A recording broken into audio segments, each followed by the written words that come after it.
Alright everybody, welcome back to Moworks. We're out here up in the hills and mountains early in the morning. Was actually able to get out early for once, so that's cool. I was able to beat the homeless people here. Which is, it sounds kind of bad to say, but it's honest. Like most of the other places are taking up the homeless right now, but luckily this one very clear shooting range spot up on this mountain is free and clear for me to use. So today we're going to be jumping into a small series that I've been excited to start, where I'm basically going to be mixing bushcrafting and shooting together in various different ways. I have a whole list of ideas and a whole bunch of videos I want to do. Today, I believe what we're going to be doing is we're going to be making like a small kind of reactive target for plinking with a 22 long rifle, and then we might also make a gong stand at the end of it, depending on how long this first one takes. I'm hoping to maybe get a little bit of POV footage of me, taking up some branches, and then definitely footage from maybe a distance of me tying them together and showing you how to make this little reactive target I have in mind. There's not much more to it than that. I'm probably going to give you guys a quick view of the vista we have here because it's absolutely beautiful, and then we'll jump into the building. So I know the camera probably won't do it justice, but I'll try.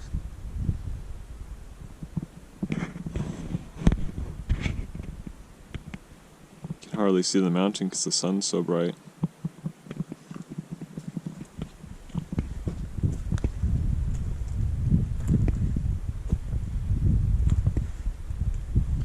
Yeah, so we got a beautiful day out here today to be doing this.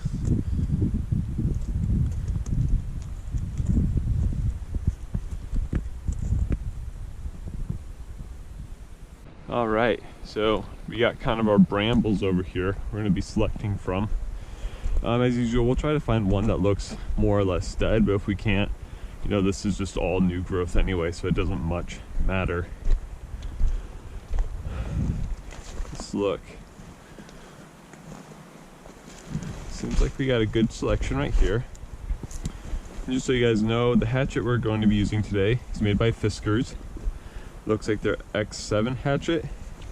Now this one's nice and light, but sometimes I find it's almost a little too light, and I will be doing a lot of the work that I would usually reserve for the tool with the own weight of my hand and wrist, which can fatigue you a little bit faster even than swinging a heavier hatchet. But it's kept its edge relatively well, other than where I hit it with a rock right there, obviously. And it's been a pretty good hatchet for me overall. Looks like it's still on the ground pretty good though. We need something a little bit thicker than that. Not quite that thick. We'll snag this guy. Should be about what we need. Minus the blackberry. Take this guy as well. Guarantee you people have been shooting these. That looks like someone shot through that. I don't blame them. It's good fun. This might work. Let's see if it'll split for us. Alright, right there.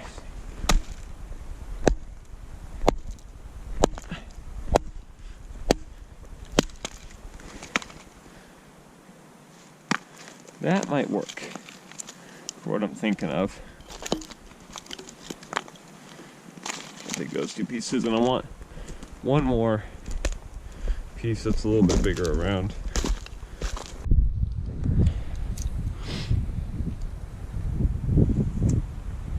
So I'm thinking there probably could be something good down there, but it's a little bit of a hassle. Maybe we'll check around this perimeter a little bit more. Or just like another kind of larger round piece. These alders are a little bit thin, and I don't really want to chop, one down with one of these just to get to a slightly thicker part. So we'll keep on looking. So I see what I'm looking for right there. So it's kind of down this steep slope under this pricker bush. So we'll see if we can get to it and get back up.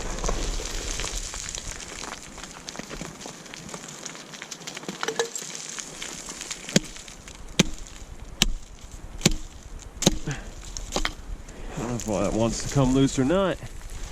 Oh yes, it does. All right, it's back up there. Get our hatchet out of our hands.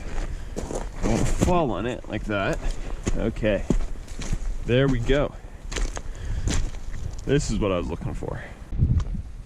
Now, I apologize for the wind, as I can feel it picking up. I hope that isn't disturbing the GoPro too much. But now we're gonna take the sticks off these limbs, try to make them into usable rods.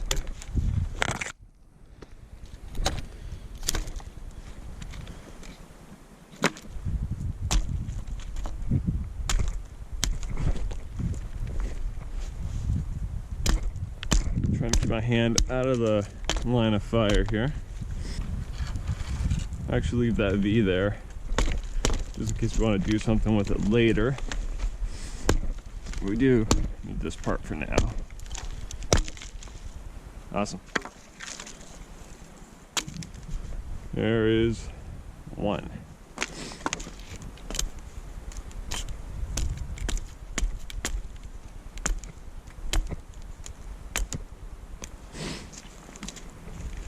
All right, we'll cut that down to its usable portion, which I would say is about right there. All right, now we got two.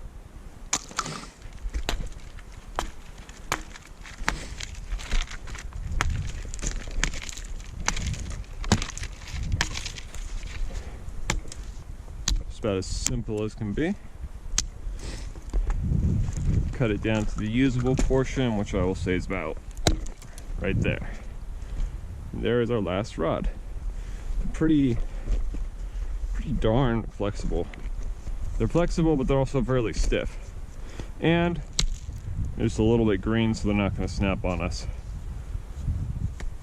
Awesome.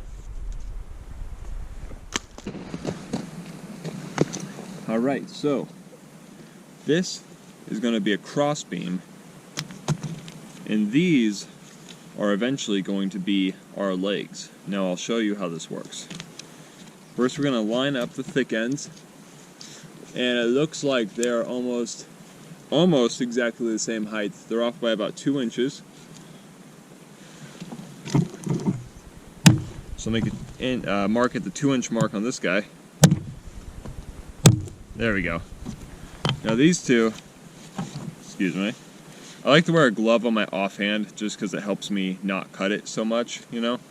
But now you can see they're just about exactly the same length. So with them being paired up like this,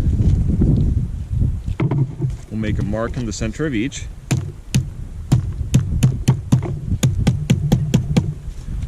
And we'll cut them at that mark.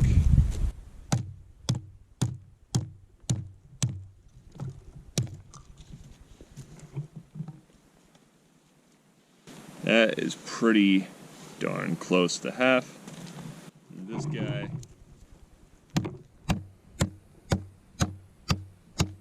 guy's a lot drier.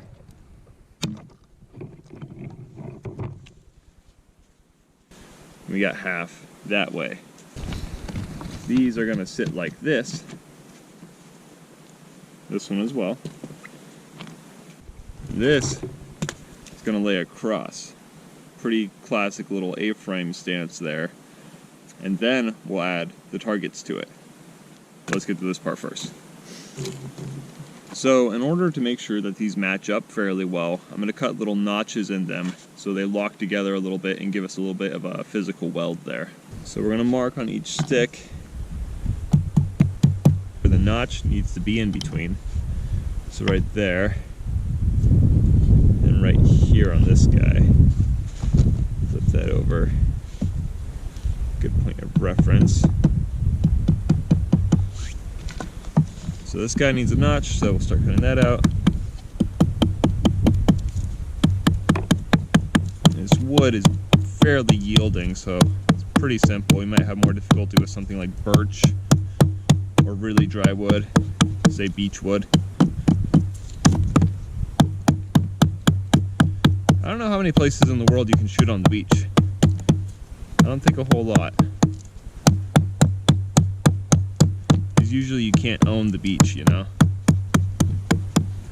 Alright. Quick, simple little knots for us. And we'll do it on the other side as well. But I won't film all that. So I haven't cut into these guys yet. But if you see that contact is just smooth surface, rounded surface against rounded surface. That's not very stable. Maybe if you try to kind of hook it on one of these knots here. But on these guys that both have the notch now, you can see how those lock together. And that's much more stable just because you kind of half the width. The strength's down a little bit, but now they just don't want to slide as much. Kind of guesswork as far as where the frame needs to be, where the camera does, but I think this will be alright. So we're going to take, say, about a 3-foot section of paracord here. So with paracord you cut it, it's usually good to have a lighter on you, and singe those ends so that it does not become all frayed. I usually like to get it to about a glass ball like that. Lick my fingers, kind of tap it out, help it keep its shape a little bit. So there's one. Take another about 3-foot strip of this. Got that. Kind of finding myself wishing I didn't run this knife over drywall the other day.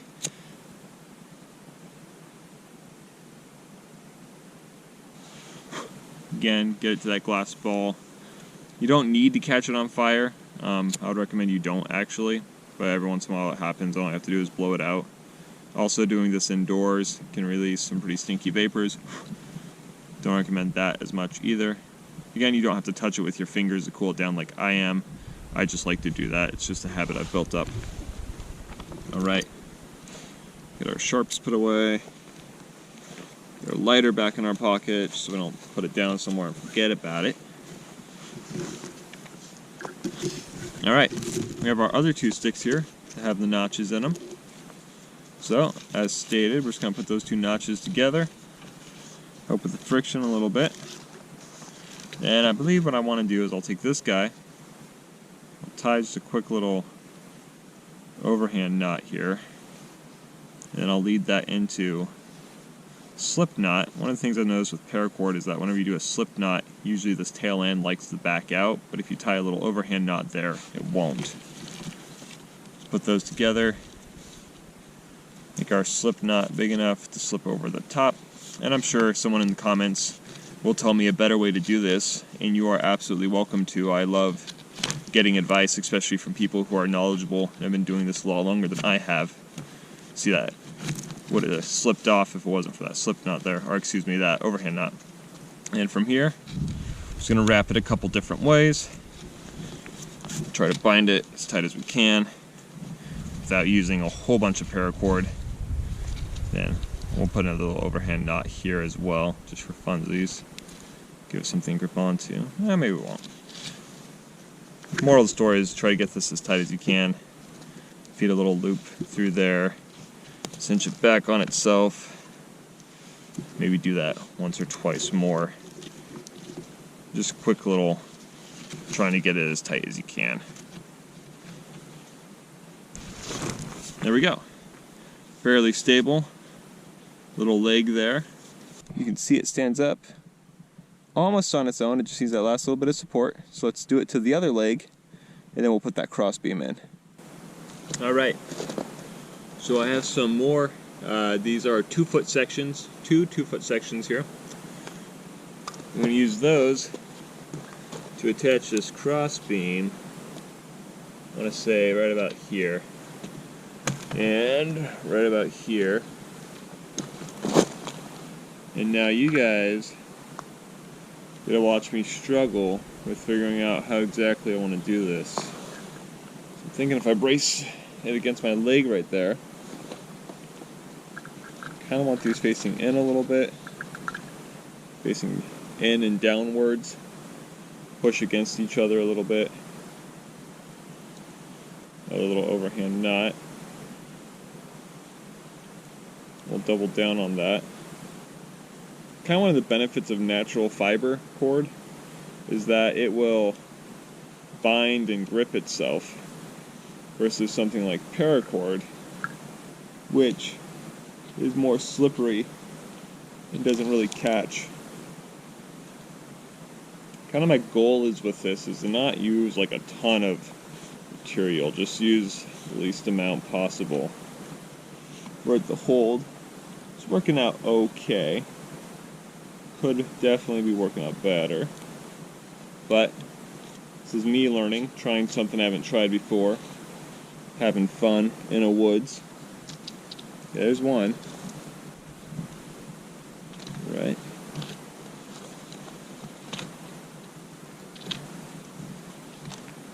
I don't know, it's a little bit rickety. Not as bad as it could be though. Maybe if we shove some wedges in there, tighten it up almost like a tourniquet. See, that helped out that side. Get another one. Put a wedge in that, hope it's stability. There we go. Let me show you in a little more detail what I just did there. So these binds were a little bit loose, so I stuck these sticks in there and twisted them up. That helped tighten everything up nicely. So now hopefully, if you guys couldn't see well before, I can give you a little bit of a panoramic view of how this is currently standing. Didn't really account for the sticks being the same color as the ground, but it is what it is. Alright, now for the final touch on this guy. So now what we're going to do, we're going to cut a little groove in this guy at the top here. And then we're going to hang it from our little quad pod we made there, a little rack. And that'll make a little fun reactive target. I'm going to shoot it when we're done to see how reactive it really is. But this is an idea I had. I thought it'd be a lot of fun to execute, and we're just about there. So let me chop this up. Again, we're just trying to make a little divot there. Something for the cord to bite into. See, like that. A pretty good example of what we're going for. Alright, there we go. Got a little bottleneck going on that guy. Now we'll do it to the other. Alright, let me cut this little bit off.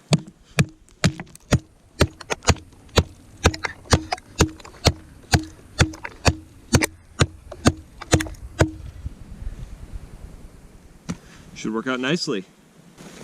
Alright, now we got some more 2-foot sections of paracord. I'm going to take our targets here and we're going to suspend them, you know, light cedary side out to make it easier to see. We're going to hang them about like this.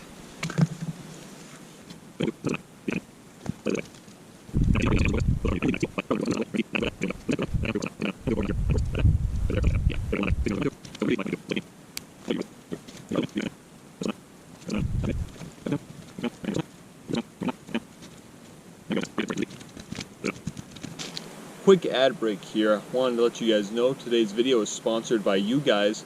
Your guys' likes, commenting, subscribing, all helps the channel. We're very close to getting monetized. Maybe not very close, but we're just about halfway there with getting on monetization. Monetization lets us do stuff like, you know, buy more ammo for our guns, do mag dumps with big magazines like these, and potentially purchase more magazines, more guns in the future for the channel based on what you guys want to see.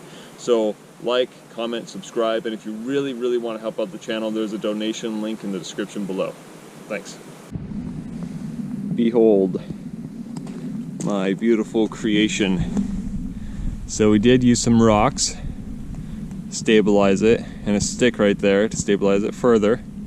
So I'm going to set you guys up, load up the Winchester Wildcat 22 long rifle with the 18-inch barrel, and we're going to load it up probably with some lead round nose, and we're going to plink away at it just like our 2A friends up the hill a bit, and we'll see what happens. Alright, here we are, all loaded up. Again, I apologize if there's any wind. I'll try to fix it as best I can post. And I'll shoot at these, and you guys let me know in the comments if you see them move, see if they got hit, see if they are reactive enough to make this a viable little shooting target if you're just, you know, camping or in the woods and you forget all your regular targets or you run out of tin cans or something. Alright, let's try it out.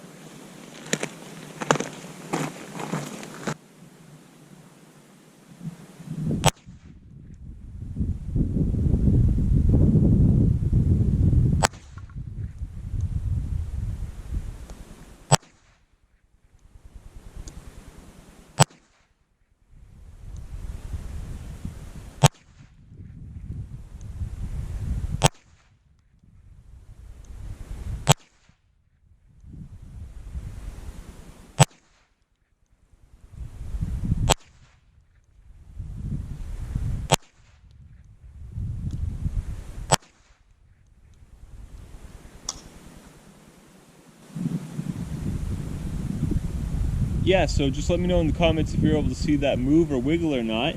I'll leave it up to you guys. But I had a lot of fun shooting those. That was a good amount of fun. Actually, that was so much fun, I'm going to load up and shoot them again just to prove my point. Again, the results you're seeing are with lead round nose bullets. If you used hollow points, you might get a different result, maybe a more reactive result. But I'm going to move it back to say it looks about 20 or 30 yards, and we'll plink at these again and see if you guys can see anything or not.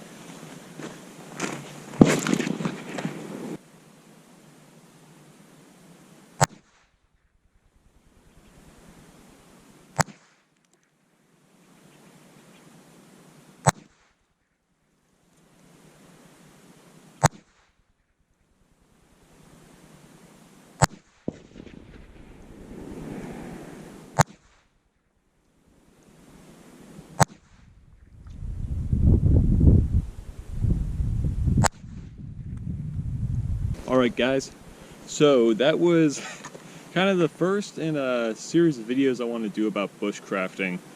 Today was just bushcrafting a little reactive target. We didn't quite get to the gong making part, the gong stand, though I do have hope for it in the future. Obviously, I'm somewhat new to bushcrafting. I've done a lot more like spatula work than anything else. I can make a pretty good spatula fairly quickly. But today was just a little experiment. Obviously there are things I can do to improve my knots, to improve the grip strength between those two pieces of wood, and I'm sure I'll hear a lot of suggestions there in the comments. I'm very excited to hear what you guys have to say about this. I thought it went fairly well. I had a lot of fun with it. It's definitely something I'll keep in mind if I ever forget my targets again one day and I'm making a video. I need to demonstrate, you know, whatever caliber I'm working with. But you know, again, comment in the comments what color you want us to paint the single shot shotgun. We are going to be painting the single shot shotgun. We're going to put all the comments on what color and pattern you want to paint it into a big hat. We'll draw one out and then we'll paint it that one. So far we have like flames, painted like a candy cane. Someone wants olive drab stock and foregrip, and the rest just leaving it black. I think someone said red, white, and blue. I don't quite remember. Maybe star striped. And someone said flames. I don't remember if I said that someone wanted us to paint it like a minion, like from Despicable Me. So hopefully that one doesn't win, but if it does, it is what it is. Thank you guys so much for watching my video. Like, comment, subscribe if you liked all this, and we'll see you in the next one. Maybe we'll be bushcrafting, and that Mosin video is on the way. I'm just waiting for some ammo to get in. It should be in tomorrow, and we'll do a video on that Mosin for you guys. Alright, enough with the channel updates. We'll see you guys next time. Have fun shooting.